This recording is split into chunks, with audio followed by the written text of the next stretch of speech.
ಇಂದೇ ಡೌನ್ಲೋಡ್ ಮಾಡಿ ಮತ್ತು ನಿಮ್ಮ ನೆಚ್ಚಿನ ಶೋಗಳನ್ನು ಆನಂದಿಸಿ.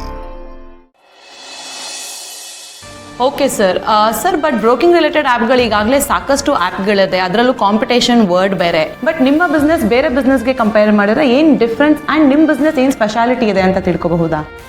ಸ್ಪೆಷಾಲಿಟಿ ಅಂದರೆ ಎಲ್ಲ ಆ್ಯಪ್ಗಳು ಬೇರೆ ಬೇರೆ ಥರ ಪ್ರಾಡಕ್ಟ್ನ ಸೆಲ್ ಮಾಡ್ತಾರೆ, ಮೀಡಿಯೇಟರ್ ಥರ ಕೆಲಸ ಮಾಡ್ತಾರೆ. ಬಟ್ ನಾವು ಮೆಂಟ್ರ್ ಥರ, ಎಜುಕೇಟರ್ ಥರ ಕೆಲಸ ಮಾಡ್ತೀವಿ.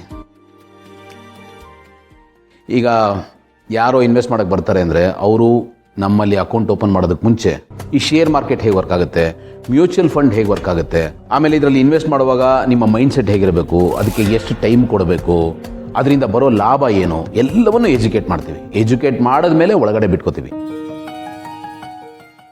ಯಾರೋ ಏನೋ ಹೇಳಿದ್ರು ಅಂತ ಇನ್ವೆಸ್ಟ್ ಮಾಡೋ ಥರ ಆಗಬಾರ್ದು. ನೈಸ್ ಸರ್, ತುಂಬ ಒಳ್ಳೆ ಕಾನ್ಸೆಪ್ಟ್.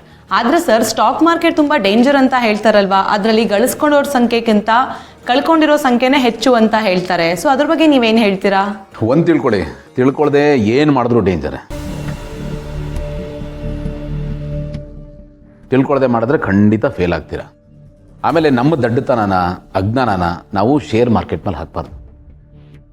ಇಮಿಡಿಯೇಟ್ ಲಾಭ ಮಾಡಬೇಕು ಅಂತ ಫ್ಯೂಚರ್ ಎಂಡ್ ಆಪ್ಷನ್ಸ್ ಥರದ್ದು ಮಾಡಿದ್ರೆ ಅಥವಾ ಡೈಲಿ ಟ್ರೇಡಿಂಗ್ ಥರ ಮಾಡಿದ್ರೆ ಖಂಡಿತ ಲಾಸ್ ಮಾಡ್ಕೋತೀರಾ.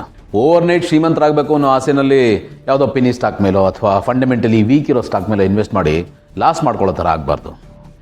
ನೀವು ಲಾಸ್ ಮಾಡಿಕೊಂಡ್ರೆ ಅದು ನಿಮ್ಮ ತಪ್ಪು, ಶೇರ್ ಮಾರ್ಕೆಟ್ದಲ್ಲ. ಶೇರ್ ಮಾರ್ಕೆಟ್ನ ಹಾರ್ಟ್ ಆಫ್ ದ ಸಿಸ್ಟಮ್ ಅಂತಾರೆ. ಸೊ ಸಿಸ್ಟಮ್ಗೆ ಫಂಡ್ ಇರ್ಬೋದು ಅಥವಾ ಲಿಕ್ವಿಡಿಟಿನ ಪಂಪ್ ಮಾಡೋದೇ ಅದು. ಹಾಗಿದ್ಮೇಲೆ ಅದು ಡೇಂಜರ್ ಹೇಗಾಗುತ್ತೆ ನೀವೇ ಯೋಚನೆ ಮಾಡಿ. ಎಕಾನಮಿನ ಒಂದು ಓವರ್ ಹೆಡ್ ಟ್ಯಾಂಕ್ ಅಂತ ಅಂದ್ಕೊಳ್ಳಿ, ಅದಕ್ಕೆ ಸೇರಿದ ಒಂದು ಟ್ಯಾಪ್ ನಮ್ಮದು ಇರಬೇಕು. ಅಂದರೆ ಈ ದೇಶದಲ್ಲಿ ಆರ್ಥಿಕತೆ ಬೆಳೆದ ಹಾಗೆ, ಬಿಸ್ನೆಸ್ಗಳು ಬೆಳೆದ ಹಾಗೆ, ಅಥವಾ ದೇಶದ ಯಾವುದೋ ಒಂದು ಮೂಲೆಯಲ್ಲಿ ಏನೋ ಒಂದು ಅಭಿವೃದ್ಧಿ ಕೆಲಸ ಆದಾಗ, ಟ್ರೇಡ್ ಡೀಲ್ ಆದಾಗ ಅದರ ಶೇರು ಅಥವಾ ಅದರ ಒಂದು ಸಣ್ಣ ಭಾಗ ನಮಗೂ ಸೇರೋ ಥರ ಆಗಬೇಕು. ಬರೀ ಸ್ಯಾಲ್ರಿ ಮಾತ್ರ ಸಂಪಾದನೆ ಆಗಬಾರ್ದು, ಪ್ಯಾಸಿವ್ ಇನ್ಕಮ್ ಕೂಡ ಬಂದು ಸೇರಬೇಕು. ಈ ದೊಡ್ಡ ದೊಡ್ಡ ಶ್ರೀಮಂತರು ದುಡ್ಡು ಓಡಾಡುತ್ತಲ್ಲ, ಆ ಜಾಗದಲ್ಲಿ ನಮ್ಮ ದುಡ್ಡು ಓಡಾಡಬೇಕು. ಆಗ ನಾವು ಬೆಳಿತೀವಿ, ದೇಶನೂ ಬೆಳೆಯುತ್ತೆ. ಇದು ಎಲ್ರಿಗೂ ಗೊತ್ತಿರಬೇಕು. ಥ್ಯಾಂಕ್ ಯು ಸರ್, ಸಾಕಷ್ಟು ಇನ್ಫಾರ್ಮೇಷನನ್ನು ತಿಳಿಸ್ಕೊಟ್ರಿ. ಆದರೆ ನಮ್ಮ ಕ್ಯೂರಿಯಾಸಿಟಿ ಪ್ರಶ್ನೆ ಏನಪ್ಪ ಅಂದರೆ, ಈ ಆ್ಯಪ್ ಯಾವಾಗ ಸ್ಟಾರ್ಟ್ ಆಗುತ್ತೆ ಆ್ಯಂಡ್ ನಾವೆಲ್ಲ ಯಾವಾಗಿಂದ ಈ ಆ್ಯಪ್ನ ಯೂಸ್ ಮಾಡಬಹುದು? I think probably 1 month. ಈಗ ತಾನೇ ಎಲ್ಲರನ್ನೂ ರೆಕ್ರೂಟ್ ಮಾಡ್ಕೊಳ್ಳೋಕೆ ಶುರು ಮಾಡಿದ್ದೀವಿ. ಸೊ ಆದಷ್ಟು ಬೇಗ ತಿಳಿಸ್ತೀವಿ. ಓಕೆ ಸರ್, ಬಟ್ ನಾನು ಇನ್ನೊಂದು ಅಬ್ಸರ್ವ್ ಮಾಡಿದ್ದು, ದಿವಾನ್ ಗ್ರೂಪ್ ಆಫ್ ಕಂಪನೀಸ್ನ ಲೋಗೋ ಯಾವ ರೀತಿ ಇದೆ, ಈ ಕಂಪನಿಯ ಲೋಗೋ ಕೂಡ ಅದೇ ರೀತಿ ಇದೆ. ನಾವಿದನ್ನ ದಿವಾನ್ ಗ್ರೂಪ್ ಆಫ್ ಕಂಪನೀಸ್ನ ಮತ್ತೊಂದು ಫ್ರಾಂಚೈಸಿ ಅಂತ ಅನ್ಕೋಬಹುದಾ?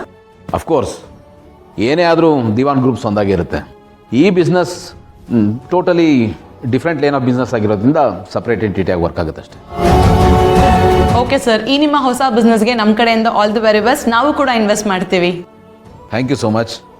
ಪ್ಲೀಸ್ ಇನ್ವೆಸ್ಟ್ ಮಾಡಿ, ನಿಮ್ಗೆ ಏನು ಬೇಕೋ ನಾವು ಅಸಿಸ್ಟ್ ಮಾಡ್ತೀವಿ. ಆ್ಯಂಡ್ ನಿಮ್ಮ ಕಡೆಯವ್ರಿಗೂ ಹೇಳಿ. Thank you sir, once again all the very best. Thank you. Thanks for the interview.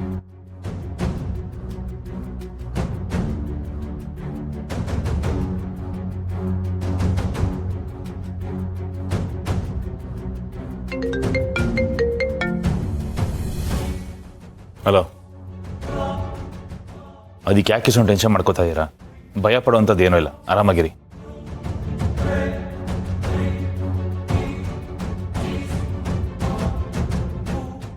Hello,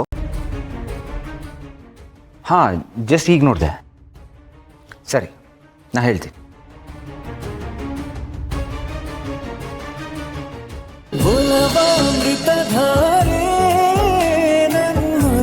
Amruthadhaare